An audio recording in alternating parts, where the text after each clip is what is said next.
नमामहे विमलकमलहारं विस्तृताचारपूरं विनमितसुरवारं क्लप्तलोकोपकारं विमतजनविदूरं विष्णुचेतो विहारं विघनसमुनिशूरिं वेदसारग्नमीले हैमोर्ध्वपुण्ड्रमजहं मकुटं सुनासं मन्दस्मितं मकरकुण्डलचारुगण्डं बिम्बाधरं बहुलदीर्घकृपाकटाक्षं श्रीवेङ्कटेशनिमजमात्मनि भावजेऽहं निरुपमगुणसिन्धुर्नित्यलक्ष्मी समेतो निखिलनिगमवेद्यो निस्तुलो वेङ्कटेशः निजचरणसमस्याशक्तभक्तौ भरक्षि निवसतु हृदये मे स्वाङ्घ्रिभक्तिं वितन्वन्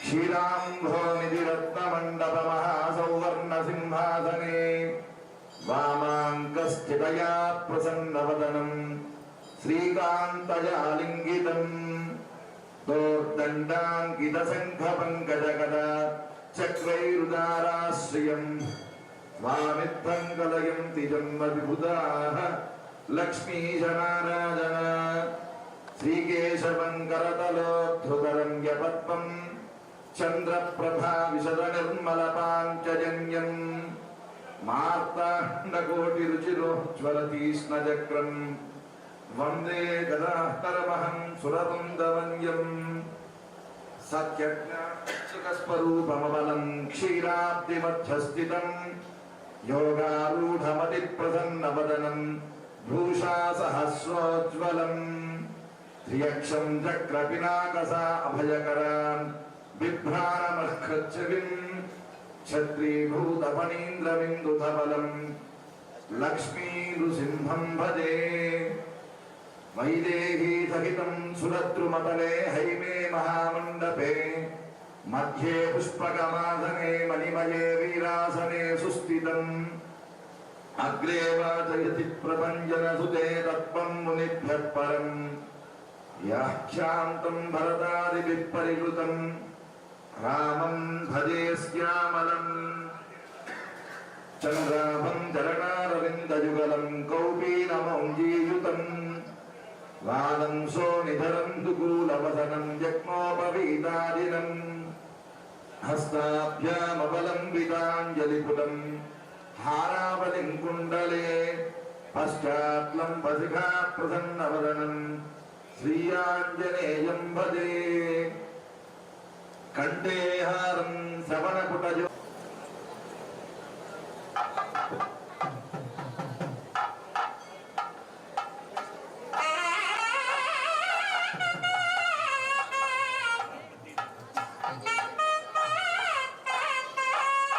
अभिरक्षणादिवं गोपृगकण्ठेन प्रभवामाहुतिं जुहोमि पशवो वै गोपृगः रुद्रोऽग्निस्विष्टगुद रुद्रादेव पशूनन्तर्दधाति अभो यत्रैहाहुतिर्भूयते न तत्र रुद्रः पशूनभिमन्यते अश्वशतेन विधीयामाहुतिं जुहोमि पशवो वार्येकशतम् रुद्रोऽग्निस्विष्टगुद रुद्रादेव पशूनन्तर्दधाति अधो यत्रैहाहुतिर्भूयते न तत्र रुद्रः पशूनभिमन्यते अजस्वजेन कबन्धरुणा तुदीया आहुतिं जुहोत्यास्यो वै प्रजाः रुद्रोऽग्निस्विष्टगुद रुद्रादेव प्रजा अन्तर्दधाति अधो यत्रैहाहुतिर्भूयते न तत्र रुद्रः प्रजा अभिमन्यते शतमानं भवति शतायुः पुरुषस्ततेन्द्रिय आयुष्येवेन्द्रिये प्रतिष्ठति अरुन्धती भवति व्रता भव इन्द्राणीव सुमङ्गला भव श्रीरेव सुमना भव मनुरिव महाधिकारो भव सद्या एता आशिषः सन्तु समस्तसन्मङ्गलानि भवन्तु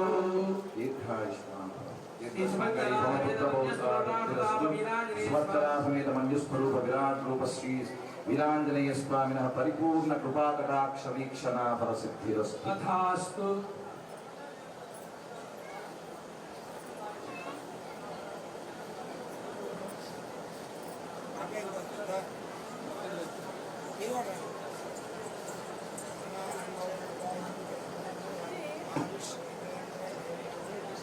సార్ సైడ్ సార్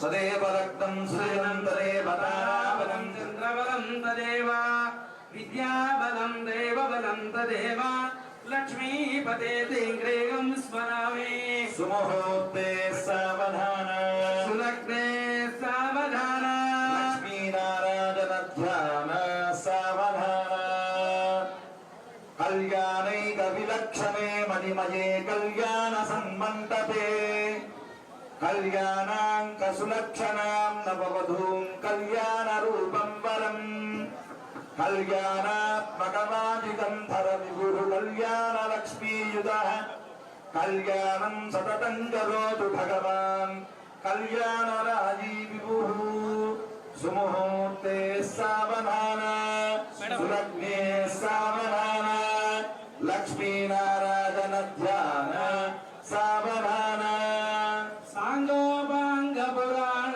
వేద్యమనవం వేదాధిపం వైష్ణవం సుస్నిగ్ధం సుఖ విప్రియం శుభకరం రామాయణం రాజితం భవ్యం భాగవతం పురాణ గజితం భాగ్యోన్నతం భాసురం పాయాత్మో భగవాన్ పురాణ పురుష కుర్యాత్ సదా మంగళం సుముహూర్తే సావధాన అగ్నే సావధాన లక్ష్మీనారాయణ ధ్యాన సావధాన విశ్వక్సేనర్భః సుదర్శనధరోనంతః సువర్ణో బలః ప్రద్యుమ్నః కుసుమాయుధశ్చ భరత సౌమిత్రియుగ్మంకుశः రామः సత్యపరాక్రమశ్చ భగవాన్ గోవిందభక్తోద్భవः పాయాద్వో భగవాన్ పురాణ పురుష కుర్యాత్ సదా మంగళం కార్యాలోచనకారకః కపివరః కాలోచితోద్భీకరः లీలాకల్పితమార్తిబంధనయశः సంపాదకः సుభద్రీకరः శ్రీరామార్కసుతాంగదాది సహితः పారంగతశ్చోదతే పాయాద్వో హనుమాన్ దయామయమనాః కుర్యాత్ సదా మంగళం సుముహూర్తే సావధాన సులగ్నే సావధాన లక్ష్మీనారాయణ ధ్యాన సావధాన రామ రామ రమ రమ రమ రమ రామాయణం రాఘవం రామ రాజవతి రస జనజనీ రాజీవ రాజీరమా రాజన్యో రఘుపుంగవ రఘువర రాజాది రాజా రఘు రామ మంగళ మాతరోతు భవతాం సీతా వివాహోత్సవే ఓం సావధాన సులగ్నే సావధాన సుముహూర్తే సావధాన శ్రీ సువత్సల హనుమత్ ఎలా వచ్చిందయ్యా అంటే దాసత్వం వల్ల వచ్చింది. భక్తి ఉంటే మానవుడు ఎంతవాడైనా కావచ్చు, కానీ అమిత బల పరాక్రమ సంపన్నుడు రుద్రవీర్య సముద్భవుడు సమస్త దేవతాస్వరూపుడైనటువంటి ఆంజనేయుడు రామచంద్రుడికి దాసుడయ్యి చూడండి, ప్రపంచమంతా కూడా ఆ ఆంజనేయ స్వామిని నోరారా ఒక్కసారి జై హనుమాన్ అని ఒక ఉత్తేజాన్ని, ఒక ఉత్సాహాన్ని ఒకదాయి. ఇక్కడ చేప్రోలులో కూడా కోనేరు తీరంలో ఈ వీరాంజనేయ స్వామి వారు వేంచేసినప్పటి నుంచి ఆయన యొక్క వైభవం ఈ గ్రామ ప్రజలందరూ కూడా పొందుతున్నారు. గ్రామమే కాదు, గ్రామాంతరాలు, ఆఖరికి పట్టణాలలో సమీపంలో ఉండేటువంటి అటు గుంటూరు, ఇటు పొన్నూరు, ఇలా బాపట్ల వరకు ఇలా వెళ్ళిపోతున్నారు భక్తులందరూ కూడా. అంటే కారణం ఆ వీరాంజనేయుడి యొక్క అనుగ్రహ విశేషం, ఆయన కృపా విశేషం భక్తులకు అంత సాఫల్యాన్ని ఇస్తోంది. వాళ్ళ కోరికలు నెరవేరుతున్నాయి. కొంగు బంగారం అవుతున్నాడు ఆయన. అటువంటి స్వామివారికి ఈ రోజున కళ్యాణం. స్వామివారి కళ్యాణం సువర్చలా కళ్యాణం. ఇది సువర్చలా సమేత హనుమత్ కళ్యాణం. అందరికీ నిజంగా ఇవాళ మనస్సులో ఒక సందేహం కలగాలి. కుమార బ్రహ్మచారి రత్నకుండల చింతిమా అని అంటున్నాను కదా, ఆయన బ్రహ్మచారి కదా, ఇదేమిటి తీసుకొచ్చి సువర్చలాదేవితో కళ్యాణం చేయిస్తున్నారు? స్వామి మీరు సందేహాలు చూస్తారు కదా, స్వామి వారికి సువర్చలా కళ్యాణం ఏమిటి అని చెప్పి ప్రతి వాళ్ళ సందేహాలు కలుగుతాయి. ఈ లోకల్లో భారతదేశంలో వచ్చే గొడవ ఏంటంటే ఆస్తికత్వం ఎంతో, అలాగే ప్రశ్నించే వాళ్ళు కూడా ఎక్కువే. ఇక్కడ భగవంతుడు ఉన్నాడు అన్నవాళ్ళు ఎంతమందో, భగవంతుడికి చూపించుకునే వాళ్ళు ఎక్కువే. అందుకే నరసింహోత్సవం రావాల్సి వచ్చింది. హిరణ్యకశిపులు కూడా అంతమంది ఉన్నారు, ప్రహ్లాదులు ఎంతమంది ఉన్నారు అంతమంది ఉన్నారు. కానీ సువర్చలా సమేత హనుమంతుని యొక్క అద్భుతమైనటువంటి ఈ యోగం, అది ఒక గొప్ప తత్వం. అది తెలుసుకోవాలి. ఎందుకనంటే కుమార బ్రహ్మచారి రత్నకుండల దీప్తిమాన్ అంటే ఆంజనేయ స్వామి వారు ఒక కారణం, ఒక నిమిత్తంతో ఆయన అవతరించాడు. పద్మపురాణంలో ఉంది. దేవతలందరూ ఒకసారి పరమేశ్వరుడి దగ్గరికి వెళ్ళారు. వెళ్ళి, అయ్యా శ్రీమన్నారాయణమూర్తి రాక్షస సంహారం కోసం భూలోకంలోకి అవతరించబోతున్నారు. మరి మీరు కూడా ఆయన దగ్గర కాస్త సహాయంగా వెళ్ళి మీరు కూడా అవతరించి భూలోకంలో అక్కడ మానవులకు ఏదైనా శ్రేయస్సుని కళ్యాణాన్ని కలిగింపజేస్తారా అని అడిగారు. పరమేశ్వరుడు ఒక చిరునవ్వు నవ్వి అన్నాడు, తప్పనిసరిగా చేస్తాను. ఎందుకంటే నేను త్రిపురాసురుణ్ణి సంహరించేటప్పుడు నేను మేరు పర్వతాన్ని నా చేతిలో ధనుస్సుగా పెట్టుకొని ఆ త్రిపురులు రాక్షసులు ముగ్గురు వాళ్ళని సంహరించేటప్పుడు ఆ మేరు పర్వత ధనుస్సులో నేను ఒక బాణం కావాలనుకున్నప్పుడు విష్ణువే స్వయంగా బాణమయ్యి ఆ త్రిపురాసుల్ని సంహరించాడు. గోవిందా గోవిందా. అయితే ఇప్పుడు నేను కూడా ఆయనకి సహాయం చేయాలి కదా, మరి ఎందుకంటే కృతజ్ఞత కావాలిగా. కాబట్టి ఆయన నాకు సహాయం చేశాడు త్రిపురాసుల సంహారంలో, బాణమయ్యాడు ధనుస్సులో. మరి నేను కూడా ఆయన సహాయం చేయడానికి వెళుతున్నాను అన్నాడు. అయ్యా ఎలా వెళ్తారు? నేను కూడా బాణంగానే వెళ్తాను అన్నాడు. అని ఆ పరమేశ్వరుడు అవతరించాడు. ఎలా? ఆంజనేయ స్వామికి అవతరించాడు. రుద్రవీర్య సముద్భవ అంటే రుద్రాంశతో ఇచ్చాడు. ఆ అంజనాదేవి గర్భ శుద్ధి ముక్తాఫలంగా ఆ మహానుభావుడు అవతరించాడు.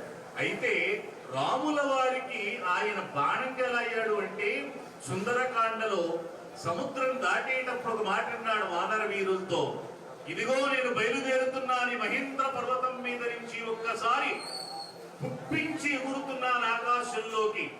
ఈ 800 మైళ్ళ విస్తీర్ణం కలిగిన ఇటు విశాల సముద్రాన్ని నేను ఒక గంతుతో దాటి వెళ్తాను. ఎలా వెళ్తానంటే రాముడు విడిచిన బాణంలాగా వెళతాను నేను అన్నాడు.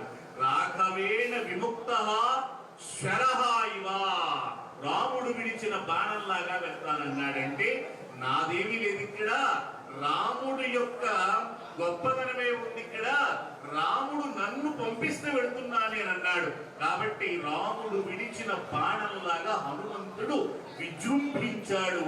ఆ ఆంజనేయుని యొక్క వైభవమే ఈనాటికి కూడా సమస్త జనులకు ఆదర్శప్రాయం.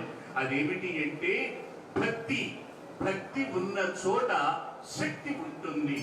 ఆ శక్తే రామశక్తే ధర్మనిష్ఠే. ఆ సత్య ధర్మనిష్ఠ రాముల వారైతే ఆ రాముల వారి చేతిలోని అద్భుతమైనటువంటి బాణం అదిగో ఆంజనేయ స్వామి.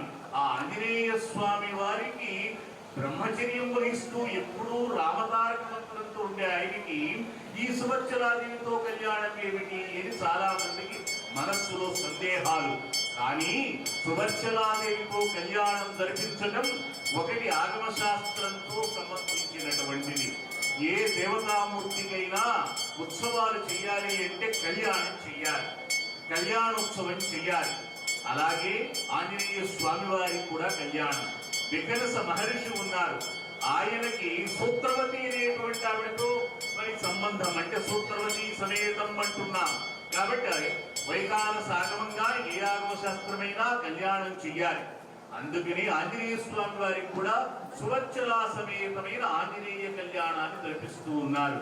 అటువంటి ఆంజనేయ స్వామి వారికి సువచ్చలాదేవితో కళ్యాణం జరిపించడానికి కారణమైనటువంటి దానిని మళ్ళీ ఒక్కసారి ఇదిగో ఈ కళ్యాణోత్సవంలో జరిగే ప్రక్రియల మధ్యలో వచ్చేటువంటి ఒక ఇంటర్వల్ టైం ఉంటుంది సారా, మధ్యలో కాస్త ఇస్తారు టైం, ఆ సమయంలో నేను వివరిస్తాను. నేను ప్రస్తుతం విశ్వక్సేనారాధన అయిపోయి పుణ్యాహవాచనం కూడా పూర్తి చేసి దీక్షా కంకణ ధారణకి వచ్చారు. వైఖానస ఆగమ శాస్త్రోక్తంగా దీక్షా కంకణం స్వామివారు రక్షా దీక్షాది అంటే మనందరిని రక్షించడానికి ఆయన దీక్షా కంకణాన్ని ధరిస్తున్నాడు స్వామివారు.